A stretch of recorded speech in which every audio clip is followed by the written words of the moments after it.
물을 막아버렸네요. 예. 물을 막아버리고.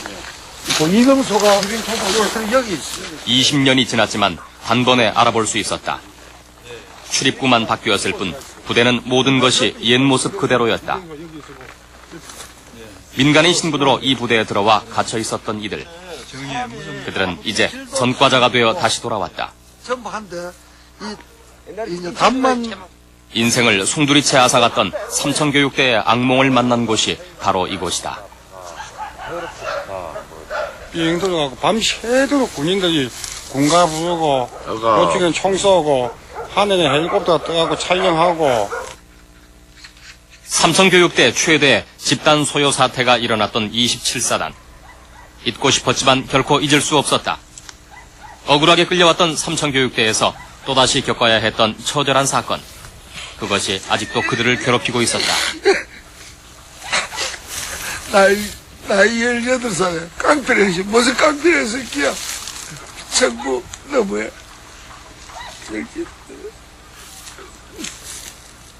이제 두 번 다시 이 사회에서 이런 일이 두 번 다시는 안 일어났으면 좋겠습니다. 정치하는 사람들 각성해야 되고요. 아무리 힘없고 배운 거 없다 하지만 이렇게 너무 무시하고 철진지하게 이렇게 밟아서는 안 된다고 저는 생각합니다. 두 번 다시 이런 일 없어야 되겠지. 81년 10월 1일 국군의 날. 연병장에서는 군인들이 가족들과 체육대회를 하고 있었다. 감호생들에겐 밖을 내다보지 말라는 지시가 떨어졌다. 그러나 누군가 그 명령을 어기자 술에 취한 군인이 감호생을 구타하기 시작했다. 해방이 다 돼가니까 김씨가 술이 막 되고 동안 인사에 와. 봤습니다. 40대입니다. 개새끼야. 솔직히 군대 생활하면 내보다도 나도 중사로 제대로 했는데요. 신호를 시작하자마자 군부를 보니까 차라리 열중시가 때리는데 이건 말없다. 그러니까 애들이 안에서 웅성웅성 일났죠. 이제. 사건은 순식간에 집단 소요로 번졌다. 그동안 쌓였던 울분이 폭발한 것이다. 감호생들은 대대장과의 면담을 요구했다. 그러나 면담은 거부됐고 그 사이 군인들은 무장을 하고 진압을 준비하고 있었다. 시위가 계속되자 발포가 일어났다. 결국 감호생 우광천과 17살 남일홍이 총에 맞아 사망했다. 감호생이 총 맞았다 해야 돼요. 그래서 뛰내려왔어요. 뛰내려오니까 문이 좁으니까 저희들이 나가는 출구가 좁으니까 그 철조망 울로 매도로스를 이렇게 이제 올려가지고 거리 넘어오다가 요게 총 맞아 삐는 거예요. 그리고 또 한 명의 사망자가 발생했다. 그는 현역 하사관인 장시재 중사였다. 감호생들에게 평소 잘 대해주었던 장 중사가 막산에서 머리를 맞아 사망한 것이다. 그러나 군 측의 입장은 달랐다. PX를 탈취해 술에 취해 흥분한 우광천이 먼저 쇠파이프로 장시재 중사를 숨지게 하자 장환생 병장이 위기의식을 느끼고 두 사람에게 총을 쏘았다고 했다. 정당방위라는 것이다.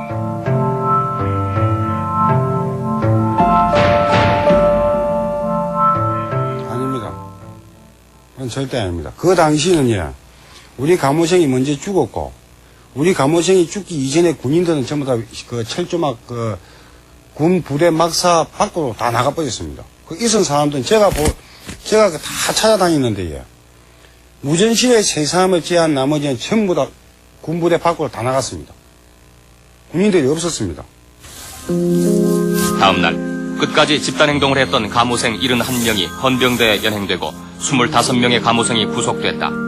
그러나 장중사를 때려 숨지게 한 감호생은 밝혀지지 않았다. 총을 쏘았던 군인은 정당방위가 인정됐지만 감호생들에겐 변론의 기회조차 주어지지 않았다. 제 이름이 신동기호 소리도 못했어요. 부르면 대답만 하고 이래서고 헌병이 사람 하나에 2명씩 딱 장신 딱 해가지고 머리 총 딱 대고 이렇게 서명만 하면 딱 일어서면은 검사가 구형하고 오후에 판사가 무기, 사형, 15년 이런 식이죠. 위에서 오다가 떨어졌다 얘기입니다. 그 사람들은 군법에서 허용하는 최대의 행을 주라고. 주해명은 사회보호법 위반, 초소침범과 특수절도 등 그 어디에도 군인 살해에 대한 언급은 없었다. 그러나 이들에겐 엄청난 형량이 떨어졌다. 감호생 13명에게 무기징역에서 5년형이 구형됐다. 그렇게 그들은 감옥에서 최후의 삼천교육대생으로 살아가야 했다. 그동안 우리 사회의 저변에서 선량한 국민을 괴롭혀온 각종 독소를 뿌리뽑아 계엄보고 13호로 발표된 사회학 1소 특별조치. 전두환 신군부는 모든 준비를 마치고 있었다. 5월 31일 국보위를 설치하면서 국정 전반을 장악하고 정권 창출을 위한 사전 정지 작업을 해나간다. 국보위는 김종필, 이후락 등 구여권 핵심 인사들을 부정축제자로 몰아서 재산을 헌납하도록 했으며 장관급에서 하위직 공무원에 이르기까지 대대적인 숙정을 단행한다. 사회정화란 명목으로 진행된 삼천계획은 마지막 5호 불량배 소탕계획을 통해 일반 국민으로까지 그 대상이 확대된다. 사회정의 구현을 위한 불량배 소탕계획. 그것이 바로 삼천교육대인 것이다. 국보위가 기획하고 계엄사가 주관한 검거작업은 검찰과 경찰이 계엄군의 협조를 받아 전국에서 일사불란하게 진행됐다.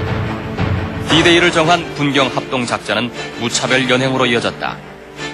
드답시 차가 그 계엄령 이게 들고 한 서너 놈이 그냥 총 들고 막 전부 차에 타라 이거요. 파출소에서 오락하는데 내려가 보래. 아무 죄 없으니까 얘기하면 나올 거래. 그래서 나도 또 아무 죄가 없으니까 내려가 봐. 죄 없으니까 뭐 우리는 아무 죄 없으니까 올 거 아니야 하면 그랬더니 아니 가더니 안 오는 거예요. 최우선 검거 대상은 폭력사범과 현행범들이었다. 그러나 문신이 있는 사람들이나 전과자들이 사회학이란 이름하에 주된 검거 대상에 포함되었다. 문신만 하면 다방한테서 다 손 들어갖고 손 내밀어서 문신만 그걸 끌고 가는 거야. 그리고 지나가다가 부신금 모여서 전과 있습니다. 끌고 가버려. 그냥 어떻게 살려? 그게 무슨 죄가 있어요? 이런 종이 하나에 이름이 나와 있어요. 아무개면 개똥이면 개똥이 무슨 뭐 이렇게 다 나와 있어갖고 그게 제가 보기에는 한 50명 되는 것 같더라고요. 명단이 의미하는 것은 무엇인가? 경찰에서는 이미 불량배 소탕 계획이 발표되기 한 달 전부터 물밑 작업에 착수했었다. 준비가 여기 땅 한다 그러니까 너희들 재료 수집해놔라. 그런 기한을 줘야지 갑자기 해라 그러면 다 도망거리고 뭐 찾아. 그런 거 돼서 각서에서 준비가 됐을 거예요. 명령이 내려온 거는 그러니까 공무원 대비로 비밀로 해가지고 내려왔던 거죠. 그냥. 그러니까 일체 뭐 주민들이라든가 모르고 그 당시에 파출소에 전과자명부가 있어요. 해병원. 그 전과자명부로 대상으로 해가지고 전과가 많거나 아무튼 그 주변에 있는 그 5번 불량배들 선별해가지고 그 작업을 했던 거죠. 당초 계엄사가 계획한 검거 인원은 2만 22명. 그러나 사전 준비된 리스트와 유흥가 등에서의 대대적인 집중 단속으로 2주 만에 무려 3만 명을 검거했다. 무리한 검거가 뒤따를 수밖에 없었다. 그래 내가 직접 내 옆에 이기철이라고 그 삼천포에 있었던 친구인데 아버지 보고 장갑 가는데 장갑 비용 안 보태준다고 투정 부리는 사람도 잡아왔더란 말입니다. 걔는 양민들을 잡아들여서 머리 숫자 세우기에 급급했다는 이야기죠. 일단 출두를 시켜야 되는데 거기서 그 교수소 안에서 그냥 형사 들어와가지고 수갑해가지고 바로 끌고 가는 거다. 그리고 또 한 사람의 피해자 윤병열 씨. 얼마나 좋은 데인데 거기 가면 훌륭한 사람 돼서 온다고. 나는 지금 딸만 낳아서 그렇지. 아들이 있으면은 난 자청해서 그런 데 보낸다고 그래요 형사가. 그러니까 나도 그땐 별로 생각 안 했어요. 별로. 그때 소매치기인가 뭐 빽치기 했다고 쫓았다고 때리면서 그렇게 하던가요? 네, 겁주고 때리고 그래갖고 백은 어땠냐고 그래갖고 저수지에 갖다 버렸다 그러고 태웠다 그러고 사전영장 발부하다 한 것도 아니고 그랬던 거죠. 근데 인권 침해 소지가 상당히 그 당시에도 우려가 되면서도 상부 지식 때문에는 뭐 거의 따를 수밖에 없었던. 사전 영장 없이 진행된 초법적이고 무리한 검거. 거기엔 경찰 간의 실적 경쟁이 작용했다. 마포소 형사가 나한테 직접 그 얘기를 합니다. 그때는 활당에 나와서 이현수가 어쩔 수 없었다. 노동사이고 뭐이고 활당에 나와서 자기 눈에 거슬리는 걸 다 잡아야지 도리가 없었다고. 이 남자는 그때 그 A급 7만 원 받았거든요, 형사들이요. B급은 아무나 잡으면 5만 원 받습니다. C급은 3만 원 받아요. 가령 청량리서에서 20명 잡았다고 그러면은 네네. 동대문서에는 10명 잡았다고 그러면은 그 저도 경찰서에서 이거 왜 청량리 30명인데 우리 10명이냐 해가지고 네. 시서인부터 가지고 서로들 그 많이 잡으려고 했었거든요. 뭐 청량리는 50명, 동대문 10명 이렇게 할당하는 건 아니니까. 아무튼 많을수록 좋았으니까 그 당시에는 조금 있으면 또 위에서도 또 질책이 또 있었고 그렇기 때문에 가급적 많이 그러니까 선량한 그 국민들 피해를 많이 봤던 거죠. 계엄사에 따르면 80만 명의 군경이 합동 검거에 동원됐다. 8월에서 12월까지 연행된 사람은 모두 6만 755명. 경찰서 유치장이 넘쳐났고 강당까지 찼다. 그러나 이들에겐 또 다른 운명이 기다리고 있었다. 연행된 사람들은 군, 검찰, 경찰, 지역유지 등으로 구성된 심사위원회에서 등급분류 심사를 받았다. 그러나 심사는 형식적이었다. 이름이 뭐냐? 그럼 명도환입니다. 아무 그것도 없습니다. 나는 제명도 모릅니다. 그러니까 B급 그러더라고요. 그래서 따라서 하라고 그러더라고요. 옆에서 B급 하라고. 그럼 B급 그러니까 내려가. 이름을 부르면은 그 심사장 안으로 들어가서 한 사람씩 그 서라는 곳에 피고인이 서듯이 서죠. 서면은 거기 서서 수사과장이나 수사계장이 그 재상을 낭독하죠. 자기들이 미리 그 재상을 날조해온 그 재상을 이제 낭독을 하면은 그것을 연행자들은 4등급으로 분류됐다. 전과 2범 이상은 A급으로 분류돼 군사재판에 회부되거나 검찰에 구속 송치시켰고 D급은 바로 훈방됐다. 그러나 문제는 B급과 C급이었다. 이들이 바로 삼천교육의 실질적인 대상이 돼 순화교육과 근로봉사를 받아야 했다. 등급분류 심사는 초스피드로 진행됐다. 변론의 기회는 전혀 주어지지 않았고 주로 경찰 조서에 의해 등급이 분류됐다. 경찰서 심사 같은 건 없었고요. 교육대로 이제 가는데 그 서류에 보니까 그 서류에 그냥 그 도장을 이만하게 B자로 새긴 도장을 갖다 제 이름 위에다가 B자라고 써놓은 걸 제가 봤죠.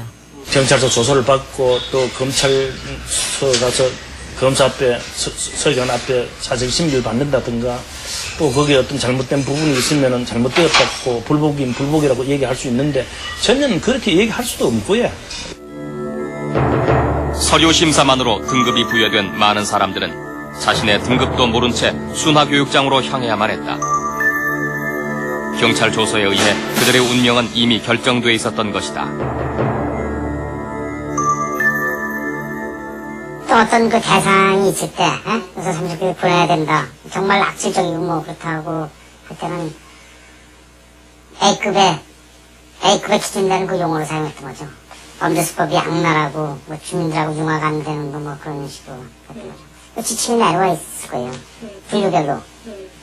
그 맞게끔 구성해서 갖췄던 거죠. 기초 수립금 해가지고 군인한테 남겨주고, 그렇지 않으면 검사가 하는데, 뭐 형사들이 해준 거 가지고 본인한테 직접 신문해서 형사에 지금 만나 안 만나 확인하고 맞다 그러면 그냥 넘어가는 거 아니에요. 새 시대의 문을 열기 위해 구국의 횃불을 들고 혈연히 일어선 우리 군은 이것을 가만히 보고 있을 수만은 없었다. 등급 분류 심사에서 B, C 등급을 받은 사람들은 제주도를 포함한 전후방 25개 부대에 분산 수용돼 4주간의 순화교육을 받아야만 했다. 4만 명의 순화교육 대상자들. 그들을 기다리고 있는 것은 폭력이었다. 전부 총을 다 들었는데 개머리판으로 전부 다 막 진짜 우리가 알아요. 본보기 케이스라 그러는 거지, 그죠? 막 개머리판으로 완전 막 죽도록 패는 거예요. 장교 한 사람이 나와가지고 너희들은 사람이 아니다. 인간 자체를 포기하라. 입소와 함께 기선을 제압하기 위한 공포 분위기가 조성됐다. 그리고 그것은 현실로 나타나기 시작했다. 이른바 시범 케이스를 두는 것이었다. 훈련 중에 그 한 사람을 지목을 해가지고 그리고 시범 케이스라고 그러죠. 해가지고 저도 그 사람 양쪽 손을 갖다 이렇게 그냥 밧줄로 묶어요. 수송 차량인데 수송 트럭이잖아요. 그냥 호로 씌워가지고 뒤에 그러다 이래 해가지고 처음에는 그 차가 돕니다. 제명장을 우리 보고 잘 보래요. 속도가 빠르면 일어설려다 엎어지거든요. 엎어지면 이 앞면까지 다 나갑니다. 그걸 걔들한테 하더라고요. 근데 우리 훈련받는 것보다 속도가 빠르더라고요. 그러니까 못 일어나죠. 계속 넘어지죠. 끌려다니죠. 그럼 끌려다니면 오시고 뭐고 다 해지죠. 아무것도 없는 산에 깎은 바닥인데. 교육생에게 인권은 없었다. 조교나 교관들은 죽여도 좋다는 식의 위협을 공공연히 했다. 나를 질상에 두들겨 패면서도 하는 얘기가 뭐냐 하면은 너 하나 죽이고 양명지 석장이면 끝나. 양명지지요. 양명지 편지 쓰는 그 종이. 너 죽여봐야. 저거 죽어봐야. 송판떼기 6,000원짜리 하나만 사면 대피밥도 안 밀고 하는 거. 6,000원짜리 하나 사갖고 그다 못질해갖고 집에 보내보고 탁송해보고 사고 내용은 교육도중 병이 나서 죽었으면 하면 물 끝이라. 삼천교육대, 그것은 준비된 사업이었다. 수개월 전부터 해당 부대에서는 막사 등 교육장 시설을 갖추었을 뿐 아니라 유단자들을 조교로 차출해 별도 훈련을 시켰다. 그리고 그들에겐 대량의 몽둥이가 제공됐다. 처음에 병력이 들어오기 전에 벌써 가장 악질적인 순화가 안 된 악질적인 사람들만 들어오니까 혹독하게 다루지 않으면은 니네들이 잡힐 수도 있다. 그래가지고 오자말자 그 부대에서 공병대에서 꽃갱이자루 참나무로 돼 있거든요. 공병 꽃갱이 다지 추럭이라 그러죠. 1.5톤 추럭에다가 실어다 주더라고요. 그러니까 그걸 조교들이 그걸 하나씩 다 들고 다녀요. 케이스들이 들을 거니까 전방에 무조건 순화 계획 들어오고 전방에 이 김치 구축 사회 먹을 거니까 만약에 말 안 되면 이게 빠따로 생각한다. 군대 말을 빠따. 형식적인 규율은 존재했지만 무의미했다. 군인들에게 서약서나 수칙들은 지켜지지 않았다. 조교들의 명령이 곧 법과 규칙을 대체했다. 실제적으로 내무반 안에서 행해진 매일 그 일석조모 때마다 우리가 암송하고 암기하고 우리가 매일같이 숙지한 거는 정말 수련생 수칙이 제가 지금도 기억나는 거는 뭐 주면 주는 대로 먹는다. 뭐 때리면 때리는 대로 맞는다. 내가 물어봐 질문해가지고 답변이 틀리는가. 이럴 때는 명상이고 덕고 인간이야 개. 우리가 말하는 지금 현재 사회에서 말하는 개 키우고 있던 거지. 개 키우고 뭐 기절은 죽든 그 시간만큼은 그래서 죽어나가는 사람도 있었던 거고. 순화교육은 가혹했다. 심한 훈련으로 많은 사망자가 난 33사단. 총무는 맞는데 다리 있는 유리 생겼거든. 윤옥자 씨와 박춘화 씨는 이곳에 아들과 남편을 보냈었다. 그러나 그들은 온전하게 퇴소하지 못했다. 집에 오니까 각혈을 해요. 얼마나 두들겨 팼든지 피를 덩어리로 각혈하니까 이것들이 하도 하니까 내보냈는 거예요. 한 번은 막 기침을 하면은 진짜 세수따라 반세수 때 피가 나오는 거예요. 그날 저녁 잘 먹고 엄마 내가 갔다 올게. 얘 왜 가니? 그래 가지 마라. 죄 없는데 가면 어때요? 그렇게 하고 갔습니다. 그렇게 하고 가던 날 만에 신체를 받았어요. 가혹한 구타 뒤에는 지휘관들의 직접적인 동료가 있었다고 한다. 이 중에서 말 안 들고 쉽게 말하면 반항한 놈이 있으면 사살해 좋다. 뭐 사살한 표현은 확실히 모르겠습니다. 그거는 사단장이에요. 말 안 들으면 기자가 쏴주기 좋다. 그런 식으로 이야기를 한 걸 기억해요. 특수교육대에서는 더욱 잔혹한 집단폭력이 가해졌다. 2명 이상은 집어넣질 않아요. 꼭 구타를 당해야 될 사람 한 사람, 조교들한테 5명 이런 식이 되더라고요. 더 이상 어디로 빠지고 도망갈 데가 없는 딱 쉽게 얘기하면 뭐 돼지우리다 이런 식으로 만들어 놓고 그 안에서 유단자들이 패니까 이건 뭐 막고 이러는 건 자기가 그냥 무식죽으로 한두 번 막는 거지 못 견뎌요, 그거는. 88년 국회에 제출된 이 부대의 사망자 수는 4명. 이들은 공통적으로 입소 초기에 집중적으로 사망했다. 그러나 4명 모두 질병사인 것으로 공식 발표됐다. 확실한 건데 질병으로 사망은 안 하죠. 그렇게 그 어떤 곤봉으로 치고 뭐 맞고 이랬는데 이게 뭐 질병으로 죽지 않고 거의 타박이나 어떤 뭐 장파열이나 그런 식으로 어쩌면 뭐 뇌에 어떤 출혈이 있어서 죽겠죠, 그거는. 저가 실제로, 저는 사실 염을 실제로 안 했거든요. 염을 안 했지만은 보통 그 같은 내용만 들어오면 군인들이 보통 뭐 개인처럼 무슨 가정에 들어가도 아니고 같은 내용을 했으면서 이야기를 하는 거죠.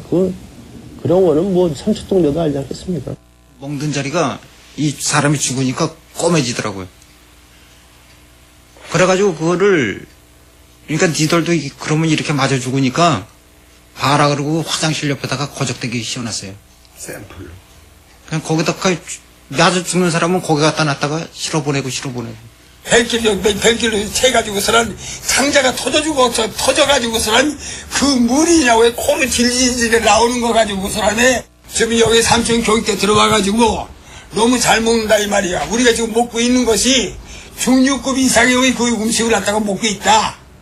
그래서 너무 잘 먹어가지고서 배 터져 죽었다고 이렇게 얘기하는데 내 눈에서 쌍물이 나더라니까요.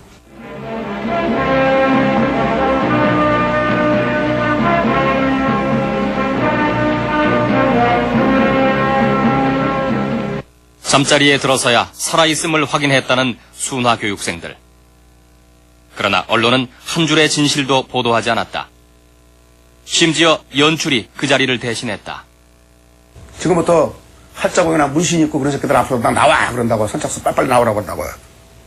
집합시키면 일단은 일렬로 서 있잖아요 사람들이. 그러다가 나오라 그러면 딱 나와가지고 이제 저희 같은 경우 그런 경우가 있으니까 빨리 나가야 될 거 아닙니까. 그럼 봐가지고 조금 더 심한 놈은 더 앞으로 세우고 좀 덜 심한 놈은 좀 뒤로 세우고. 악의 상징처럼 꿈틀거리는 문신, 공갈 협박에 톡톡이 한 몫을 했던 칼자국 등이 이들은 지금 한없이 부끄러울 뿐이다. 문신이 있는 사람을 그 목봉 체조할 때 최고 앞에다 내세워요. 내세우고 안 나오려고 하면은 그 당시 하랑 담배를 몇 값씩 주겠다. 이 기막힌 사실을 여러분은 어떻게 생각하십니까? 반성이 강요되기도 했다. 저는 눈물을 흘리고 반성합니다. 눈물에는 여러 가지 눈물이 있습니다. 저는 여기에 들어올 때 슬픔과 증오의 눈물을 흘렸습니다. 지금은 자매의 눈물을 흘리고 있습니다, 여러분. 이들은 사회정화 운동의 주된 대상이었다. 그리고 계속해서 삼천교육대로 내몰렸다. 한 달여 동안 12,900회의 사회정화 결의대회가 열렸다. 마침내 전두환 국보위 상임위원장이 9월 1일 99%의 경의적인 찬성률로 11대 대통령에 당선됐다. 제11대 대통령으로 선출해 주신 통일주체 국민회의 대의원과 군문에서 터득한 귀한 체험을 통해 악몽 같은 순화교육이 시작된 지 4주 후 1차 순화교육 대상자 9,600명이 대대적인 환영을 받으며 퇴소했다. 수련장을 떠나는 날 몇 푼 안 되는 돈이지만 선뜻 방위성금으로 내놓을 만큼 이들은 몰라보게 달라졌다. 이 얼마나 대견한 일인가. 4주 교육이라고 하는 것은 못을 박았어요. 4주만 교육을 받으면은 모두 다 석방이라고 그랬어요. 모두 다. 4주만 교육을 받으면은 모두 다 석방이 되고 그리고 정가가 있는 사람들은 정가를 다 말소시켜준다는. 부대장뿐만 아니라 사단장까지도 그 이야기를 했죠. 성실하게 교육받으면 교육받는 만큼 빨리 내보낸다. 4주 교육 후 사회로 복귀시킨다는 약속은 지켜지지 않았다. 퇴소증 대신 날아든 것은 근로봉사 지원서였다. 한 막사에다 몰아넣어가지고 군인이 와서 쭉 종이 조끼를 주는데 보니까 지원서라고 썼더라고요. 지원서 해놓고서 나는 국가를 위해서 헌신 근로봉사 6개월을 지원합니다. 그거는 저들이 그렇게 해야만이 나중에 어떤 근거를 남기기 위해서 뭐 반강제를 띄던 그때는 총불을 겨놨으니까 한마디로 총불을 겨누면서 이 새끼들 전부 찍어 했으니까. 이른바 B급. 이들은 전방 20개 부대로 또다시 이동 배치돼 수용됐다. 그리고 진지구축, 전술도로공사 등의 군부대 노역에 강제 동원됐다. 국토건설단은 복무기간이 1년이며 군대와 똑같은 대우. 근로봉사대는 62년에 발족한 국토건설단에서 차관됐다. 노동력 확보를 위해서 병역 미필자를 대상으로 실시했던 국토건설단은 69년 3차 모집에서 폭력배와 치기배를 대상으로 실시됐다. 말은 근로봉사지만은 노역이죠, 노역. 꽃갱이 메고, 산 메고, 그냥 군복 입고, 끌려가서 그냥 산 하나를 파라 그러면 산 하나를 팠고, 그리고 사격장 만들면 사격장 만들고, 내가 만든 사격장만 해도 아마 그 부대에 가서 만든 게 한 서너 개 정도 만들었습니다. 군인들도 그렇게 했어요. 너희들 때문에 강원도 지도가 다 바뀌었다 했거든요. 그 강원도 사이다큰 산은 안 타본 산이 없습니다. 그리고 근로봉사 과정도 순화교육과 성격이 다르지 않았다.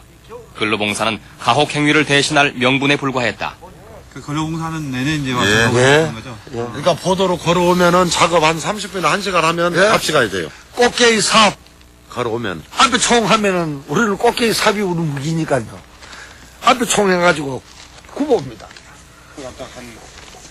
군인들의 작업이 근로봉사 대원들에게 부여됐다. 되는 것 같아. 저기서부터 굴려갖고 요 밑에 떨어지면은 그걸 모아가지고 그걸 두 사람씩 지고. 이를테면 복합적으로 올 때는 노동을 빙자한 강제 구공. 그것이 근로봉사였다. 현대판의 노예 아닙니까? 예? 이보 아우지 탕은 안 가봤지만 아우지 탕만도 그런 안 실 겁니다. 또 신발 다 벗겼으니까 갈 데를 비니까 우리 그냥 갈 데가 비는 게 아니라니까 고통 주기 위해서 하는 거요. 아니 그 갈 데 갔다 그 버리고 오는 거요. 근데 거기서 진짜 우리가 봉사냐 이 말이지. 그래 거기서 이걸 비면 이제 찔리잖아요. 팔에. 고통 거기다 추운 데다가. 그 사람이 가장 기본적인 게 밥 먹을 때 밥 못 먹고 잠잘 때 잠 못 자는 게 그 짐승 아니에요? 짐승만도 못한 거 아니에요? 그 사람들은 그걸 못했으니까요. 잠자시 잠 못 잤죠. 힘든 노동해야죠. 밥 제대로 못 먹어야죠. 그럼 뭐 이게 전쟁 포로죠 이게. 81년 1월까지 만여 명이 전방의 혹독한 환경에서 근로봉사를 해야 했다. 극심한 구타와 가혹행위는 계속됐다. 바늘 뜨지 한 시간 나가면 앉으면 찌파 호가 부릅니다. 안 나가면 막 죽는 거지 그는 안 나가면. 참나무 이 몽둥이 같은 거를 들고 오면은 낫으로 한 가지를 5cm 정도씩 남겨놓고 날카롭게 이 가지를 친단 말입니다. 그러면 날카로운 그 가지들이 뾰족뾰족한 가지들이 참나무 몽둥이에 붙어 있는 거예요. 그거를 들고서 알몸으로 기는 그 우리의 가슴이나 잔등이나 허벅지를 사정없이 조교들이 내리치는 거예요. 그러면은 이 꽁꽁 얼은 이 온몸은 그냥 이 장작이 뽀개지듯이 뽀개지는 거예요. 살이. 하여튼 죽으라면 죽으면 신용해야지. 안 하면 죽으면 뭐 무조건 패는데. 이게 뭐 내가 오직이면 구두로 할 때 하겠는데 어떡하지? 이렇게 살라고. 하는데. 기본적인 인권마저 짓밟힌 채 강제 노역과 가혹행위에 시달려야 했던 사람들. 그들이 과연 우리가 알고 있듯 사회 깡패고 전과자고 악질 범죄자였을까? 전가 몇 범 이런 식으로 기억하는 거는 정확하게 기억이 나요. 전가 18범, 전가 17범. 그런데 앞에 전가라고만 했지 뭐 폭행 전가다 뭐 예를 들어서 무슨 전가다 이런 전가의 타이틀은 없었어요. 이렇게 많이 좀 이렇게 많이 부풀려져 많이 억울하다고 호소하는 사람들이 꽤 있었거든요. 나 억울하다. 전혀 재수같지 않았어요. 사람들이 저는 교도에서 온 줄 알고 좀 살벌하겠다 이렇게 생각했는데 뭐 양복 입고 추리닝바람 뭐 이런 사람들이었어요 전부. 그리고 어떤 사람들은 진짜 내가 딱 봐도 농사 짓는 사람 같은 사람들. 사실은 무서운 사람도 있었고 막 온몸에 문신한 사람들 이런 사람도 있었고 근데 더 평범한 사람들이 더 많았던 것 같아요. 없어요. 폭력배가 어디가 있어요. 폭력배가 그런 건 다 미리서 알고 다 경찰하고 다 찍고 짜고 다 나가버리고 뭐 그거 들도 안 했어요. 여기 사진에 있는 분들은 지금 어떤 분들이시고요? 전부 그 주목 계통에 계시는 분들입니다. 전부. 예외적으로 청송감호소까지 3년을 갔다 온 주목계의 원로급인 조일환 씨. 그의 연행 자체가 홍보수단으로 이용될 정도였다. 68년 3,000명의 A급 폭력배로 구성된 제주도 국토건설단에도 갔다 온 조 씨는 삼천교육대에는 폭력배들이 결코 다수가 아니었다고 말한다. 한 우리가 전체 한 10,000명을 놓고 볼 때 한 30% 왔을 거예요. 그 30% 중에 순화교육을 받고 나간 사람이 거의 한 70% 되고, 그러면은 뭐 그렇게 하고 마지막까지 청송까지 온 사람은 그래서 5%나 되는 거고, 하여튼 전부 다 해서 한 50명이 안 됐어요. 네, 그렇지. 그들이 검거 대상자였던 폭력배들이 가지 않았다면 대체 누가 갔던 것일까? 일용직 노동자들의 숙소였던 이곳에선 무려 70여 명이 단체로 강제 연행됐다. 공수부대 그 사람들이 한 몇십 명 와가지고 여기서 들어갔습니다. 들어갔고 여기서 완전히 포위가 되었어요, 양쪽으로. 그래가지고 여기 와가지고 일어나라고 무조건 잠자는 거 갖다가 일어나라고 강제로. 그래가지고 우리 다 일어났습니다. 그러니까 왜 그러십니까? 일어나면 무릎 다 끌어 여기서 여기 당시 이곳 2, 3층은 지게꾼, 막노동꾼, 행상, 엑스트라 등 어렵게 사는 서민들이 싸게 잠을 자던 숙소였다. 죽는 사람 쪽으로 앉고 죽는 사람 분리시켰다니까 양쪽에. 네, 그래가지고 이제 뒤로 나가더라고요. 근데 바깥에 보니까 차가요. 2대가 딱 돼 있더라고요. 그때는 그냥 막 강제로 실어버린 거죠. 그래서 이제 용산 경찰서로 끌려간 게 된 겁니다. 이 사람 백성현 씨의 형 농현 씨는 정신지체 장애인이었다. 그가 연행될 이유는 그 어디에도 없었다. 근데 그분은 그 몸도 바보야, 바보. 우리가 흔히 말하는 바보야. 나도 창피해서 같이 간다죠. 창피해서 멀리 나도 우리 형인데도 같이 붙어서 부모도 다 죽었는데도. 처음에는 몰랐죠, 훈련시킬 때. 근데 보니까 이제 그렇게 하니까 더 때린 것 같습니다. 빠따도 더 맞고 구두발도 더 많이 채우고 그렇게 한 것 같습니다. 시작도 없으면 안 되니까. 그 당시에는 그 선량한 진짜 시민들이 많이 좀 무관 시민들이 많이 검거가 됐던 거죠. 억울하다고 오시는 사람들이 얼마나 좀 됐던 것 같습니까? 제가 보기에도 반 이상은 아마 좀 하도 들었죠. 질서가 정상 상태로 회복이 되었으므로 1981년 1월 24일 24시를 기해서 동비상계엄을 해제하기로. 계엄 해제. 계엄포고 13호에 의해 삼천교육대에 묶여있던 그들에겐 자유를 의미했다. 야, 이제 우리 나가는구나. 정말 마음 뜬 거야 이제. 안 너보네.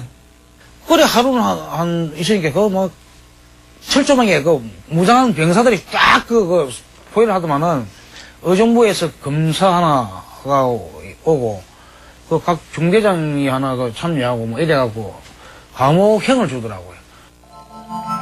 감호형. 그것은 사회보호위원회 명의로 날아온 감호처분이었다. 청천벽력 같은 통보였다. 눈이 펄펄 내리고 있는데 나오라고 그래요.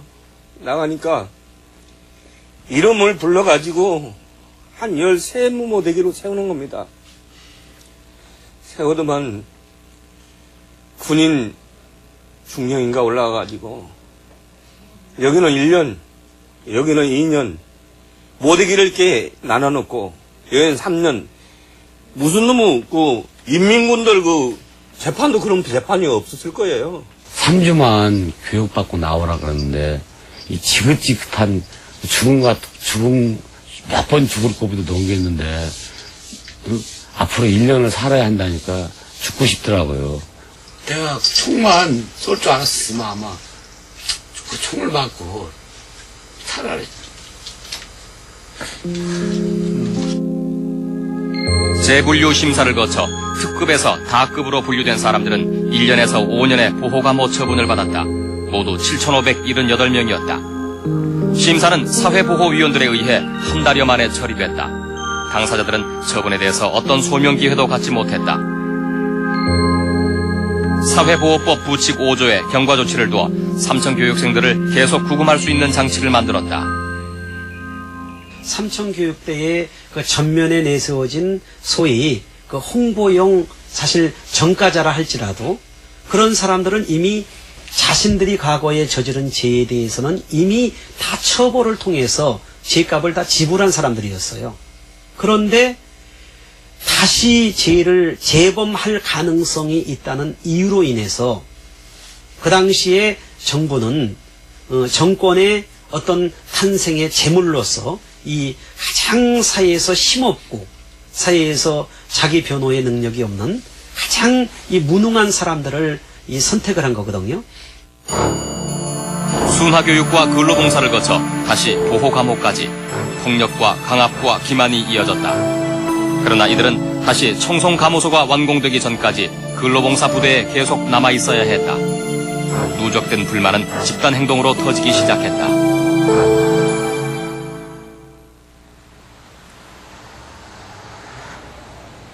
81년 6월 어린 아들을 업고 첫 면회를 다녀온 김선엽 씨는 일주일 만에 남편의 사망 통지서를 받아야 했다. 남편 전정배 씨가 군의 발포로 허벅지에 총상을 입고 사망한 것이다. 다리를 맞았는데 왜 죽어요? 다리를 맞았는데. 안 그래요? 우리가 상상해도 다리를 맞았는데 왜 죽었겠어요? 응? 이게 그 자리에서 피를 쏟아고 그대로 죽은 거지. 그러니까 맞아갖고 얼마나 아파서 못 견뎠겠어요. 얼마나 아파서 못 견디고 몸부림을 치다가 죽었겠어요. 그걸 한번 상상해보세요. 사건이 발생한 것은 삼천교육대로 인한 강제구금의 장기화로 불만이 쌓일 대로 쌓였던 때였다. 81년 6월 20일 그날 장교들이 감호생을 구타하자 집단 항의로 이어졌던 것이다. 10개가량 있었습니다. 의정부 지청 검사 불러달라고. 처음에 시작은 노인네 때문에 됐는데 이제 다들 억울한 마음이 드는 거 아니야. 그분들이 그 당시 내가 그랬던 요구 조건은 뭐냐면은 사단장과의 면담을 요청한다. 사회정화위원장과의 면담을 요청한다. 정식 재판을 받게 해달라. 이거 세 가지였거든요. 단순한 거거든요. 4시간의 사단장 면담 요청에도 군측이 불응하자 감호생들은 스크럼을 짜고 의정부로 가서 검사를 직접 만나겠다며 진출을 시도했다. 감호생의 대열이 뒤에서 밀리면서 저지선을 넘자 발포가 일어났다. 벌써 그쪽에서는 이제 마스크까지 다 쓰고 준비하고 있었던 상황이고 군인들이 그리고 그 내무반 그 지붕에다가 그 60인가 그거를 걸어놓은 상태였어요. 총을. 그러면서 이제 뭐 발포하겠다 하면서 겁을 주더라고요. 근데 저희 같은 경우는 설마 아니 니들이 쏘겠냐. 처음에 공포탄이야.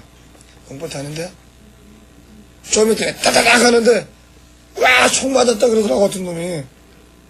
그러니까 그 소리에 혼비백신 할까요 사람들이. 지금 여기가 지금 그때 맞은 총탄 많은 사람들이 총에 맞았다. 김 씨는 군인들이 총을 쏘기 시작하자 막사 안으로 피하다가 입구에서 총을 맞고 쓰러졌다. 그러나 군 측은 땅을 향해 위협사격을 했을 뿐 감호생들을 향해서 총을 쏘지 않았다고 주장했다.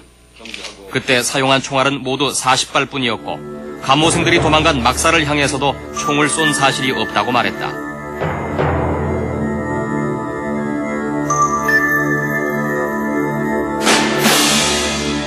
막사는 총을 쐈으니까 막사 뚫고 들어가지 총알이. 봐봐요. 참. 이게 막사잖아요. 그럼 여기서 총을 쏘면 뚫고 나갈 거 아니야. 그 장면인데 뭐 그럼 우리 죽으라고 쏜 거지 그러면. 사람들이 총에 맞으니까 그 기관포에 맞고 그러니까 사람들이 맞으니까 비명도 못 지르고 막 그냥 거꾸로지고 그러더라고. 그래서 나는 너무나 무서워가지고 땅바닥을 기어가지고 내무반 안에 들었는데 내무반에다가 막 총을 쏘더라고요. 계속. 기관단총 M60이 그 텐트 지붕을 쏴가지고 텐트 그 지붕이 뻥 뚫렸다고 하더라고요. 총알에 날렸다고. 그러나 공식 사망자 1명 이외에 추가 사망자가 있다는 증언이 취재 과정에서 나왔다. 내무반 안에 있다가 실탄이 막사를 이렇게 뚫고 들어와서 그냥 아직 여기를 간통을 해버렸어. 가슴을요? 네. 왼쪽 가슴을요? 네. 가슴을 해가지고 이 뒤로 피가 덩어리가 무대기 피가 계속 팍팍 쏟아졌어. 내가 전정배가 죽었고 우리 거기서만 거기 막사에서만 두 명이 죽었어요. 철조망으로 도망가다가 총 쏘니까 겁나가지고 도망가다가 철조망을 넘으려고 하는데 기관총을 위에서 뭐 캐리아바 50인가 그때 있었거든요. 그걸로 맞아가지고 두동강 났다고 그러더라고요. 당시 시점에서 한 뭐 8명 죽었다고 하더라고요. 8명 죽었다고. 몇 명이요? 4명 내지 5명 죽었다고 하더라고요. 이렇게 군인들 사이에 그런 얘기가 예. 아니, 우리가 사건 다음 날 감호생들은 사단 내 단위 부대로 분산돼 흩어졌다. 총상자들은 오히려 주동자로 몰려 실형을 받았다. 그러면서 사건은 묻혔다.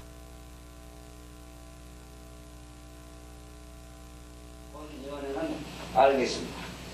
베일에 가려져 있던 삼청교육대의 피해 내용이 처음 세상에 드러나기 시작한 것은 88년 국회 청문회에서였다. 50명의 사망자에 대한 의혹은 대부분 사망자 수와 사망 원인에 모아졌다. 국방부가 발표한 공식 사망자는 54명. 이 가운데 질병사가 36명으로 가장 많다. 그 이유는 무엇일까? 아들을 삼청교육대에 보낸 지 3일 만에 주검으로 맞아야 했던 윤옥자 씨. 모든 자료들을 아들처럼 고이 간직하고 있었다. 병 한 번도 안 알았습니다. 건장했던 아들은 대체 어떻게 죽었던 것일까? 멍이 드는데 죽으면은 이 멍이 퍼런 게 아니고 새카맣더라고요. 온몸이 새카맣더라고요. 예? 배를 갈라놓은 상태에서도 내가 봤을 때 온몸이 새카맣더라고요.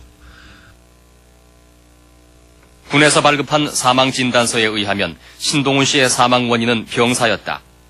그러나 시신을 확인하러 갔던 형은 군의관으로부터 아주 중요한 사실을 전해들었다. 이거는 타박상이다.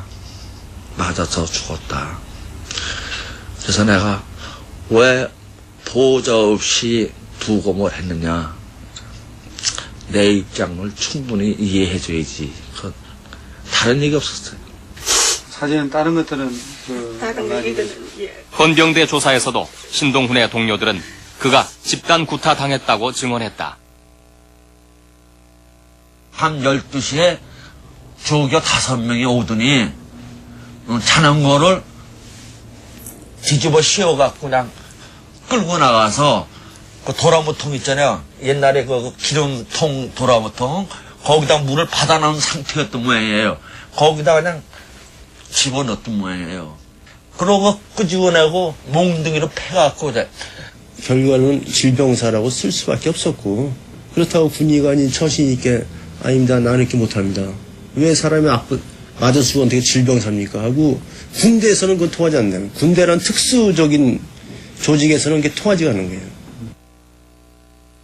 질병사로 발표한 36명은 과연 질병사인가? 이 가운데 구타사는 없을까? 질병으로 죽었다고. 우리가 무조건 질병이죠. 죽으면은 질병으로 죽었다고 이렇게 보고를 하십니까? 질병으로, 노화로, 훈련 중, 사망. 내가 우리 교육생 중에서 한 명을 구타를 해가 죽였는데 그걸 갖다 보고를 했다 안 해요. 예?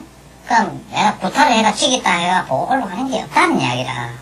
그런 감을 잡고 있는데 예를 들어서 내가 그거 보고 흐름을 보고 팔 하나 빠지는 건 뭐 대수롭지 않지. 이렇게 생각하면 간이 부을 수밖에 없잖아요. 조교 자체도. 사망 원인이 변질되고 사망에 대한 은폐가 있었다면 정부의 공식 사망자 수 54명은 설득력이 떨어진다. 추가 사망자가 밝혀지고 질병 사망자의 의혹이 제기되면서 묻혀진 의혹이 밝혀지기도 했다. 인근실시 부분도 제가 공식 석상에 국회에 나가가지고 이야기 함으로 해가지고 폭로함으로 해가지고 그것이 보태진 숫자지. 실제 여기 안에 질병으로 죽은 사람도 있을 것이란 말입니다. 질병으로 죽은 사람 외에 정말 사고사 당한 사람들, 죽은 사람들, 구타당해 죽은 사람들은 의도적으로 이게 포함을 안 시켰다고 봐야 됩니다. 사망자 수와 처리에 대한 한 삼청교육대 조교의 증언은 충격적이었다. 1개 연대에서 11명. 11명이요? 네. 근데 그것을 내가 제대로 하니까 아무것도 없더라고요. 죽은 사람이 아무것도 없더라고요. 이렇게 실제로 11명이 죽었는데도 죽은 그 어떤 기록이나 어떤 그런. 왜 아무것도 없더라고요. 내가 제대로 나서는. 그 사람이 다 어떻게 된 겁니까? 맞아보니까 전부 다 탈염병으로 다. 그 사람들 교육생이 죽었을 때는 사고체나 탈염병을 보호해보니까. 탈염병으로요? 예, 나부터도 탈염병을, 내가 죽였어도 탈염병으로 보호해보니까. 대부분의 사망자는 자체 처리됐다고 했다. 정부에서 돈이면서 하나 시켜요, 저희들한테. 그러면은 그 매장을 한다는 얘기네요. 그러니까 그런 거 없는 거 아닙니까? 안 매장을 한다는 말씀인가요? 그런 것이 마찬가지죠. 일단 하라는 근거가 남는 거 아닙니까? 근거를 안 남겼으니까 그렇게 하시면 근거 안 됩니다. 자체적으로 그냥 좀 매장을 하든지 어떤 식으로 처리했다는 그런 말씀. 아니 그 자체에도 다 처리했죠. 그리고 사망자 가운데는 노숙자 같은 무연고자가 많다고 했다. 근데 아무 죄 없이 들 놈들은 다 말할 거 아닙니까? 노숙자들이나 아니면 술 먹고 그냥 삐쩍삐쩍 하다가 그냥 타치 앞에서 걸려 들어오는데 그냥 그 부자는 놈들 그 사람들이 부자는 사람들 없어지면 왜 그 사람들이 없어지고 반말을 하니까요. 그렇죠. 당연히 88년 국정감사에서 정부는 상당수 삼청교육 관계 서류를 보존기한이 지나 폐기했다고 답변했다. 게다가 삼청교육대 입소자 수는 있지만 퇴소자에 대한 기록은 없다. 광주 민주화운동 또 1980년 공직자 해직과 삼천 교육대 사건, 인권 침해 사례 등 지난 시대의 잘못된 공권력의 행사로 억울하게 피해 입은 분들에게 보상과 함께 명예회복이 되도록 하겠습니다. 정부는 피해자 신고 접수센터를 설치하고 접수에 나섰다. 이에 따라 신고한 사람은 모두 3,221명. 54명의 사망자 이외에 397명의 후유증 사망자, 그리고 2,800명의 장애 상해자가 접수됐다. 엄청난 피해 내용이었다. 그러나 이후 정부는 이들에게 아무런 대답을 해주지 않았다. 이야기를 하다 보니까 피눈물이 나와요.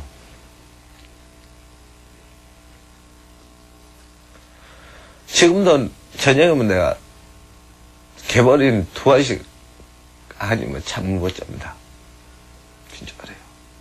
그래도 누구한테 하소연을 합니까? 엄마를 합니까? 그거 갔다 왔고 이렇게 두드려 맞고 온몸이 졸리고. 사람을 일생을 이렇게 버려놨는데 애미가 이러고 어떻게 이 가슴이 풀려요? 안 풀려요? 죽어도 썩지도 않을 것 같아 지금 생각하면. 죽어도 썩지도 않아. 길 가는 사람 행인 뺨한대 안 때리고 도로변에 침 한 번 안 맞고 그래가 잡혀갔습니다. 그런데 1년 몇 개월 동안 갔다가 거기서 보내고 내 아주 젊은 청춘입니다. 혈기가 왕성할 때에 20대 초반에 잡혀갔습니다. 거기서 나오니까 30대가 훌쩍 넘었겠습니다. 내가 제일 짚고 들어가고요. 그랬으면 억울하지도 않고 아무렇지도 않아요. 내가 자기네들한테 마약 그것도 없어, 권리도 없습니다.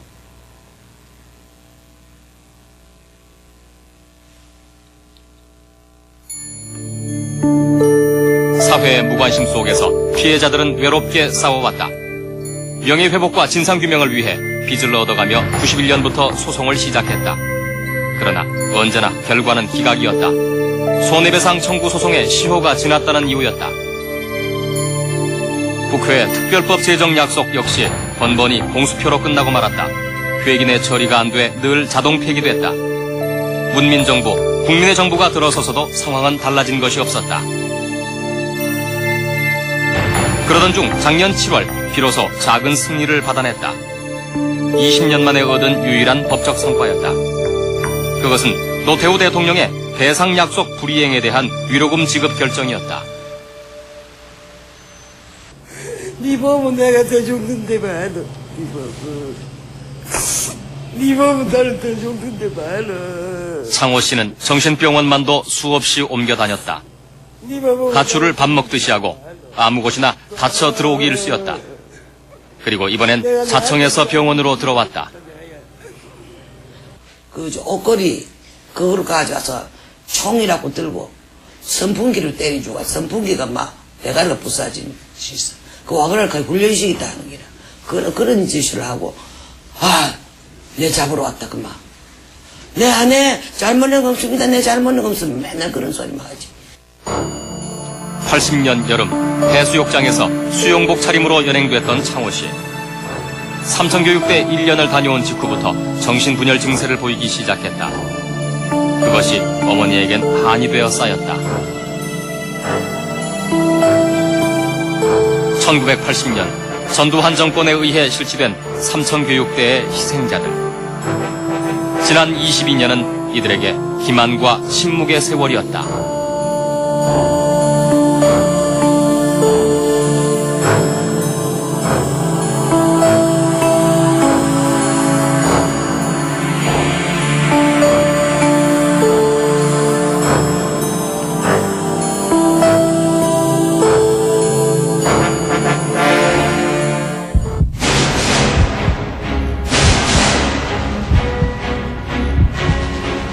유독 심한 적이 없습니다. 김일성 단 사람이라는 게. 김일성 무대가 바로 이 지역에서 매복으로 있다가 옛날에 그것을 유격대라고 비적이라 했다고. 선선에서 그래도 피를 흘리면서 싸운 사람. 이것이 진짜인지 가짜인지.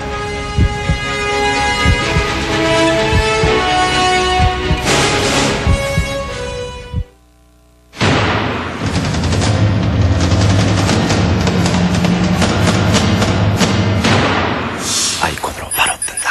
매직앤 멀티팩. 뜨네. 달라. 멀티팩.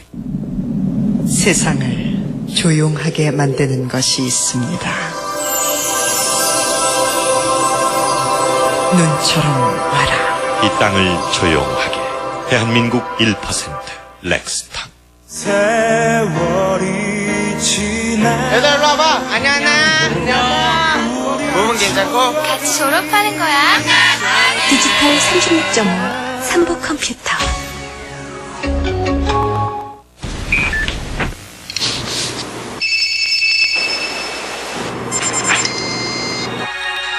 일과 유토가 있는 사람. 마이 어드레스 유토.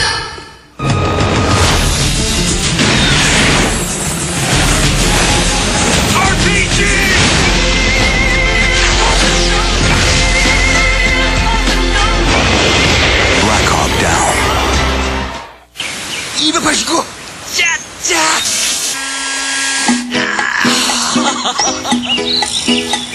아침에 웃자. 속쓰리면 역시 갤포스 M. 스마일 어게인. 고령제약.